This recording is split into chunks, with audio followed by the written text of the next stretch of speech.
आपने देखा कि देश में ग्रोथ के लिए और देश की प्रोडक्टिविटी बढ़ाने के लिए ओवरऑल एक इकोनॉमिक ड्राइव के लिए पिछले कई वर्षों से इंफ्रास्ट्रक्चर पे बहुत बड़ा जोर दिया गया है। तो जून से सरकार के इस नए कार्यकाल में, प्रधानमंत्री श्री नरेंद्र मोदी जी के इस नए कार्यकाल में, इस ऐतिहासिक तीसरे कार्यकाल में कई नए प्रोजेक्ट्स आपके सामने लाए।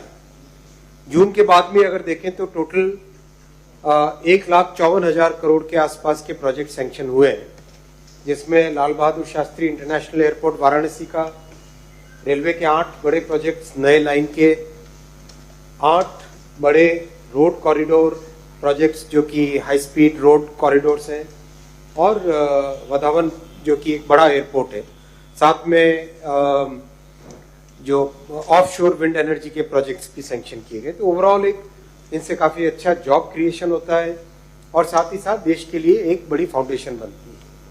तो जैसा आरंभ में मैंने आपको कहा कि आज देश में 21 सिटीज में मेट्रो ऑपरेशनल हो चुकी है। 10 साल पहले मात्र 5 शहरों में थी। अगर इंटरनेशनली हम कंपेयर करें तो आज विश्व में तीसरे स्थान पर ऑलरेडी हम आ गए हैं मेट्रो नेटवर्क की लेंथ में। अगर देखें सबसे ज्यादा चाइना, फिर यूएस, उसके बाद में तीसरा भारत, और बहुत जल्दी यूएस को भी ओवरटेक करके second largest metro railway network Bharat का होगा। इसी कड़ी में आज बेंगलोर मेट्रो का फेज 3 सैंक्शन हुआ है 15,600 करोड़ रुपीस में।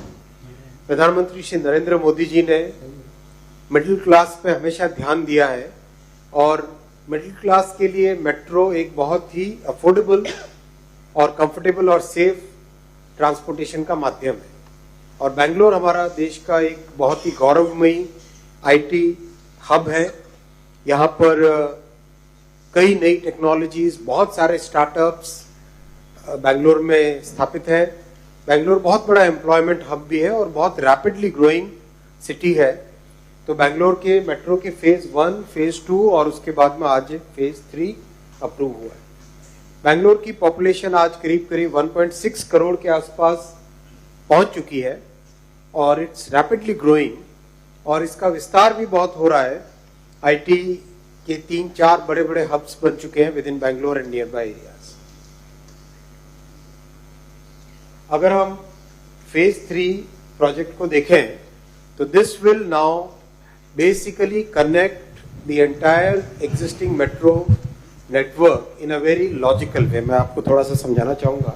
जो आईटी के बड़े सेंटर्स हैं व्हाइटफील्ड और साउथ की तरफ, इन दोनों को कनेक्ट करने वाले और कंप्लीट पूरे शहर को एक रिंग के फॉर्म में लेने वाले और कई सारी नोड्स के फॉर्म में लेके ओवरऑल बैंगलोर के लिए this third phase metro will provide a very very seamless connectivity. तीनों को मिला देने से आज का प्रोजेक्ट 44.65 किलोमीटर्स का है, which is a very large project, और टोटल 15,611 करोड़ रुपीस का इसमें इन्वेस्टमेंट होगा, 15,611। इसके बनने से कंप्लीट बेंगलोर में करीब 26 लाख राइडरशिप का नंबर पहुंचेगा। मेट्रो में क्या होता है कि जब आप शुरुआत करते हैं कम लोग आते हैं, एक्सपैंड होता है, बढ़ने लगते हैं, लेकिन जब एक क्रिटिकल मास पहुंचता है जिसमें नेटवर्क इफेक्ट काम में आने लगता है, तब राइडरशिप एकदम तुरंत बढ़ जाती है। जैसे दिल्ली में आपने देखा होगा शुरू के फेज में बहुत कम था, सेकेंड फेज में भी थोड़ा बढ़ा, लेकिन आज करीब करीब 70 लाख के आसपास दिल्ली मेट्रो की राइडरशिप है। वैसे ही बेंगलोर मेट्रो की इस प्रोजेक्ट के बाद में 26 लाख के आसपास राइडरशिप एक्सपेक्टेड है, और बेंगलोर की एक बड़ी ट्रैफिक की जो प्रॉब्लम है हमेशा से, वो इससे सॉल्व होगी। सेकेंड आज प्रोजेक्ट मेट्रो का अप्रूव हुआ है ठाणे सिटी में। ठाणे महाराष्ट्र का one of the fastest growing cities है, और ठाणे के आसपास का कंप्लीट एरिया एक बड़े इंडस्ट्रियल और कॉमर्शियल हब की तरह डेवलप हो रहा है। इसमें Thane integral ring metro, Thane integral ring metro at an investment of 12,260 crore rupees, 12,200 crore रुपए के इन्वेस्टमेंट पे आज माननीय प्रधानमंत्री श्री नरेंद्र मोदी जी की अध्यक्षता में कैबिनेट ने अप्रूव किया है। आज ठाणे की पॉपुलेशन करीब करीब 30 लाख से ऊपर पहुंच चुकी है, इसीलिए ठाणे के दूसरे सारे जितने भी ट्रांसपोर्टेशन के हब्स हैं, ट्रांसपोर्टेशन की नोड्स हैं, उन सब को ध्यान में रखते हुए, और ठाणे की एक विशेष परिस्थिति है, रोड्स काफी नैरो है, डेंसली पॉपुलेटेड शहर है, इन सब को ध्यान में रखते हुए एक रिंग मेट्रो का कॉन्सेप्ट अप्रूव हुआ है। रिंग मेट्रो के इस प्रोजेक्ट में अगर आप देखें, ये कंप्लीट एक रिंग बनेगी। इस रिंग से जो मुंबई मेट्रो के दूसरे लाइंस है और जो मुंबई का सबर्बन नेटवर्क है, वो दोनों के दोनों इस रिंग से जुड़ जाते हैं, तो एक मल्टी मोडल फैसिलिटी क्रिएट होगी। मल्टी मोडल फैसिलिटी क्रिएट होगी। अगर आप देखें, ये एक एग्जिस्टिंग नेटवर्क है, ये एग्जिस्टिंग लाइन है, ये भी मुंबई मेट्रो की लाइन है, ये सबर्बन की लाइन है।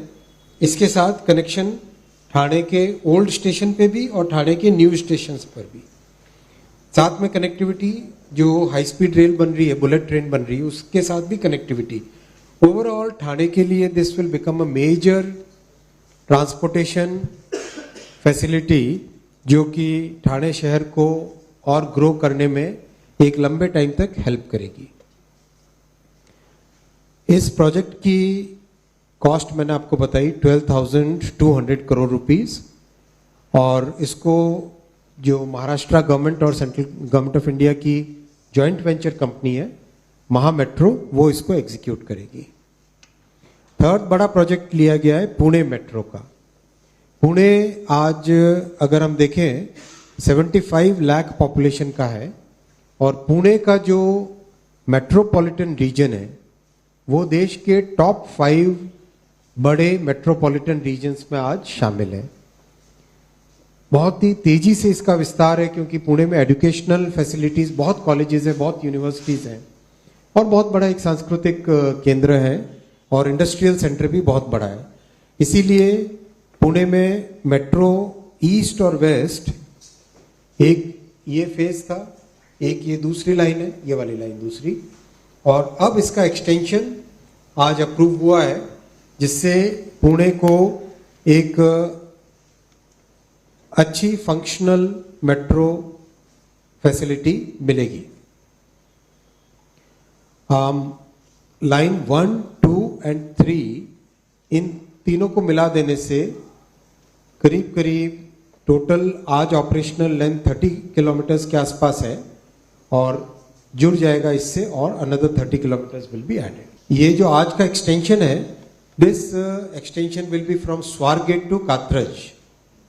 स्वारगेट से कात्रज में एक्सटेंशन होगा। ये स्वारगेट यहाँ पे आप देखेंगे, बुधवार पेट के बाद में स्वारगेट, उसके आगे नीचे कात्रज। 5.4 किलोमीटर्स लेंथ होगी, और 3 नए स्टेशन इससे जुड़ेंगे। पुणे में आज ऑपरेशनल करीब 30 किलोमीटर है, under construction 36 kilometres, total 66 kilometres, और आज करीब करीब 1.25 लाख की राइडरशिप है, जो कि 6 लाख के आसपास पहुंच जाएगी।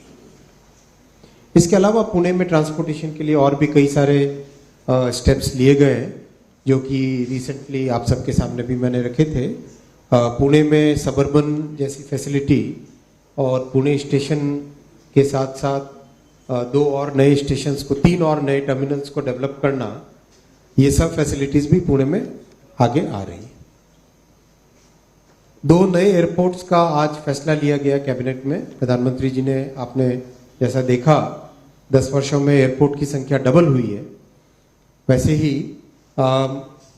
वेस्ट बंगाल में बागडोगरा और बिहार में बिहता, ये 2 नए एयरपोर्ट्स का आज अप्रूवल हुआ है। Bagdogra highly rapidly growing place है, ये यहाँ पर है बागडोगरा, यहाँ पर बागडोगरा है, और नॉर्थ ईस्ट की connectivity, west Bengal, north Bihar, इन सब की कनेक्टिविटी के लिए बागडोगरा बहुत इंपॉर्टेंट है। इसको आज अप्रूव किया गया, जिससे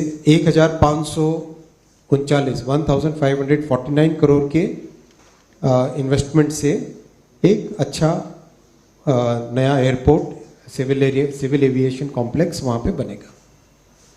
इसी तरह से बेहता, जो कि पटना के पास में है, पटना एयरपोर्ट की बहुत रैपिड ग्रोथ हो रही है, डिमांड लगातार बढ़ रही है, इसलिए पटना में कैसे एक नया एयरपोर्ट बने।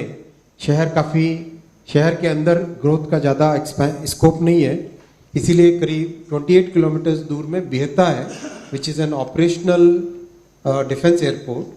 उसको 1413 करोड़ के इन्वेस्टमेंट से डेवलप करके एक नया अच्छा सिविलियन एयरपोर्ट यहाँ पर बेहता में डेवलप हो। ये सारे आज 5 बड़े प्रोजेक्ट्स आज अप्रूव हुए हैं कैबिनेट में, और जैसा माननीय प्रधानमंत्री जी ने कहा था कि नई सरकार में बड़े बड़े फैसले लिए जाएंगे, तो आप देख रहे हो कि within a short time frame June के बाद में इनिशियल फ्यू कैबिनेट की मीटिंग्स में करीब 1,54,000 करोड़ रुपीस के इंफ्रास्ट्रक्चर प्रोजेक्ट्स अप्रूव हुए हैं, और आज के सब जोड़ देंगे तो करीब करीब 2 लाख करोड़ के इंफ्रास्ट्रक्चर प्रोजेक्ट्स कैबिनेट में अप्रूव हुए। इसके अलावा कैबिनेट के बाहर भी कई स्मॉलर प्रोजेक्ट्स जो कि कैबिनेट जाने की ज़रूरत नहीं होती वो भी हुए हैं। ओवरऑल इंफ्रास्ट्रक्चर की इस ग्रोथ से देश में इकोनॉमिक ग्रोथ है, एम्प्लॉयमेंट जनरेशन है, और एक भविष्य के लिए हमेशा के लिए एक फाउंडेशन देश की बढ़ रही। I take your question.